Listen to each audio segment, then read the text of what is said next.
What I started writing about was the ancient medical wisdom of Ayurveda and the modern science. They talked about the lymphatic system as a system of longevity. Literally buried in the medical journals are studies of why and how important the lymphatic system is for our longevity.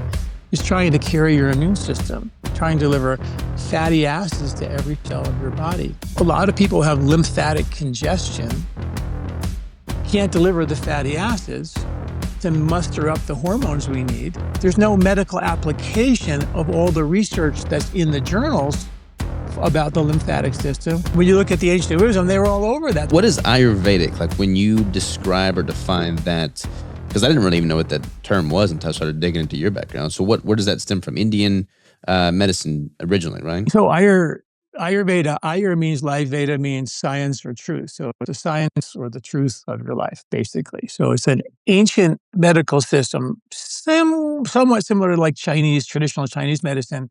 It's their traditional system, which really simply put is an in-depth study of the natural cycles of nature. So what they did was they studied nature and they said, oh, guess what? Birds fly south, whales migrate according to the seasons.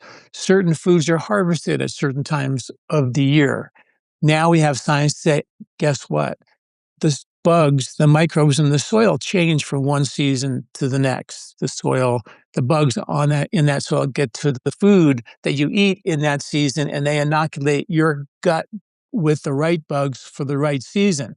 Two, for example, according to the science, dissipate heat in the summer. The bugs on the fresh vegetables and the fruits of summer just help your body dissipate heat.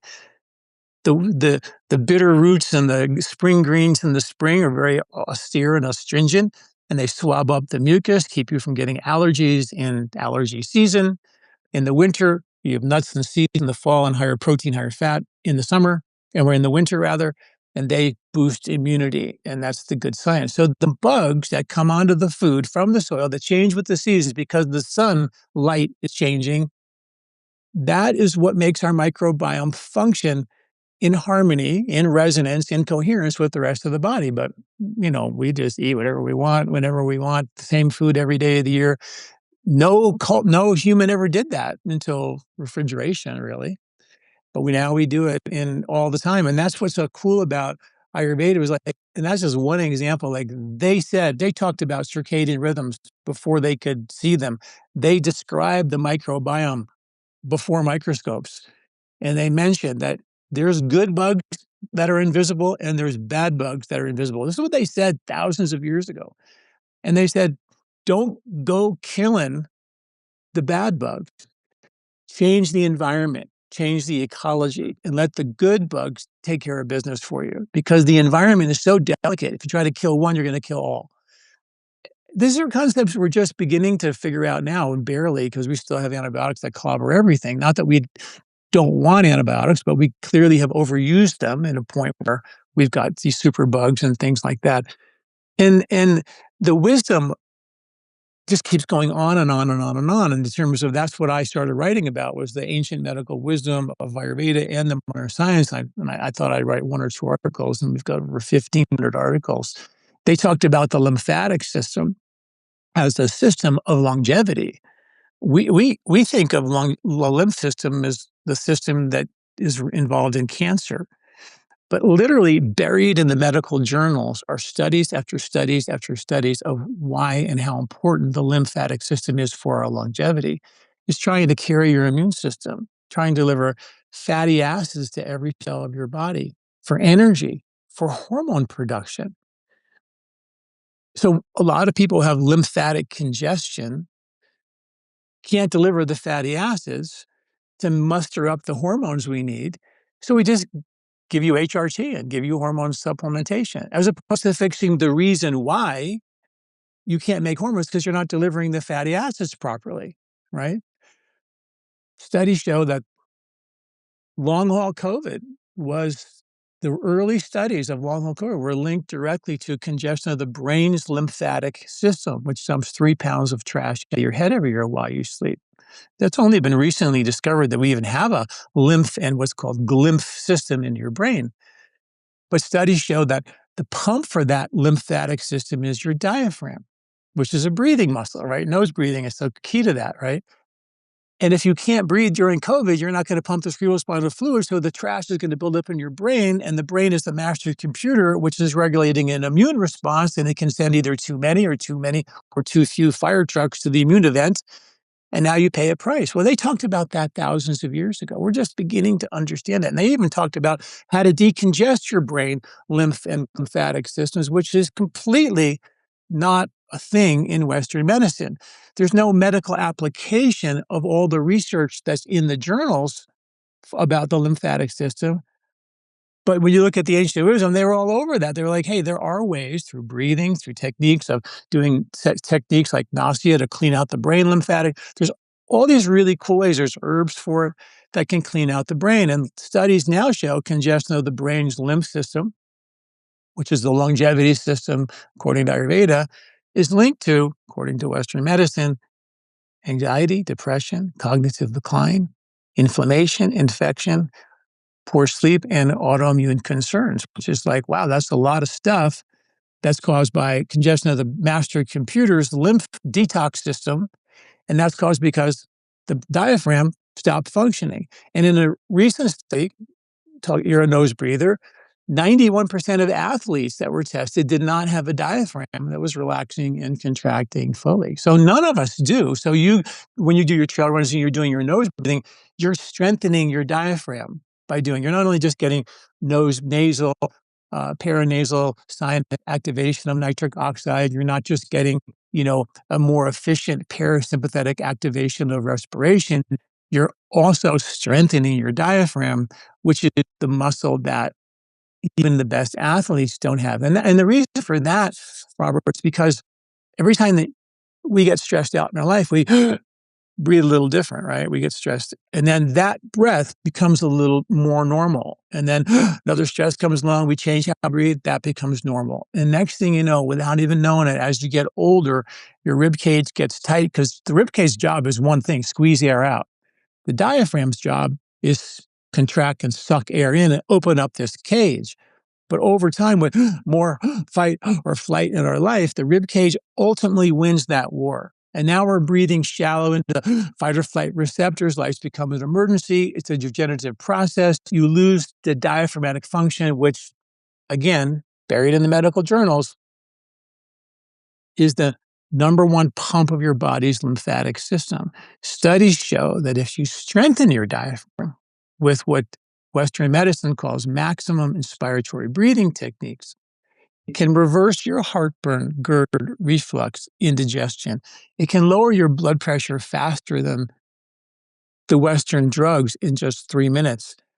Women with breast cancer have more congestion of the anterior diaphragmatic lymph nodes. The diaphragm is the pump of the cerebrospinal fluid, which is the brainwashing fluid. So when you can't breathe the way you were designed when you were 10 and now you're 70 or whatever, you lose that slow pumping system of your lymph. And that's why, they were so right on when they said the lymph system is directly linked to longevity because it starts within your digestive system. That's where the lymph starts. And if that's broken, and clearly more than 75% of the population have digestive imbalances, and all we're being told to do in the world of digestion is stop eating wheat, stop eating dairy, stop eating nuts, seeds, grains, beans, legumes, nitrates, oxalates, just take out, take out, take out. I'm like, wait a minute. This is stuff that our ancestors ate for thousands of years. I mean, I get the glyphosate thing, obviously, but more importantly is our digestive strength, which is also our ability to detoxify, has been dramatically compromised because of pesticides and stress and fight or flight, which tells your body, don't digest your food, get up a tree, save your life. That's what the nervous system is being told. Don't digest, get up a tree. It's a fight or flight situation. So we've done a bang up job telling the body don't digest. And one last thing, I'll quote a study for you that said if you don't break down your protein, your gluten, and the fats, the good fats and the environmental pollutants to the tune of 70 million tons per year, according to the EPA, dumped in our atmosphere, you don't break them down in your stomach and liver and gallbladder, they will go into your intestinal tract and they'll be too big to get into your blood. They'll get uptaken, unfortunately, into the collecting ducts of your lymph, and they'll create extra congestion around the lymph around your belly, which is the lion's share of lymph in your body, which is gut immunity, 70% of your immune response. And that's the beginning of lymphatic congestion. It then goes into your skin-associated lymph. Your skin age faster, get rashes, hold on to water. It goes into your brain lymph, creates brain fog. All these things, the brain grain thing, that whole thing, it's not, wheat was not the issue. It was the inability to break it down. And if you can't break wheat down, you're not breaking a lot of other proteins down as well. They're going incompletely digested. They will act as irritants to the lining of your gut. They will find their way into the garbage can, which is your lymphatic vessels, and they'll begin to congest your lymph. Now I can't get the fatty acids for hormones. Now I can't get the fatty acids for energy. Now I can't take the trash out. I can't deliver an immune response because the immune system is literally stuck in traffic because it's carried by your lymphatic system. So it's kind of like, I just think that taking some of the ancient wisdom and then the modern science and putting them together is like a really good place for us to start because, as you know, science alone is not enough. I mean, coffee can be good. It can be bad. Wheat can be good. Wheat can be bad. You name it. Protein.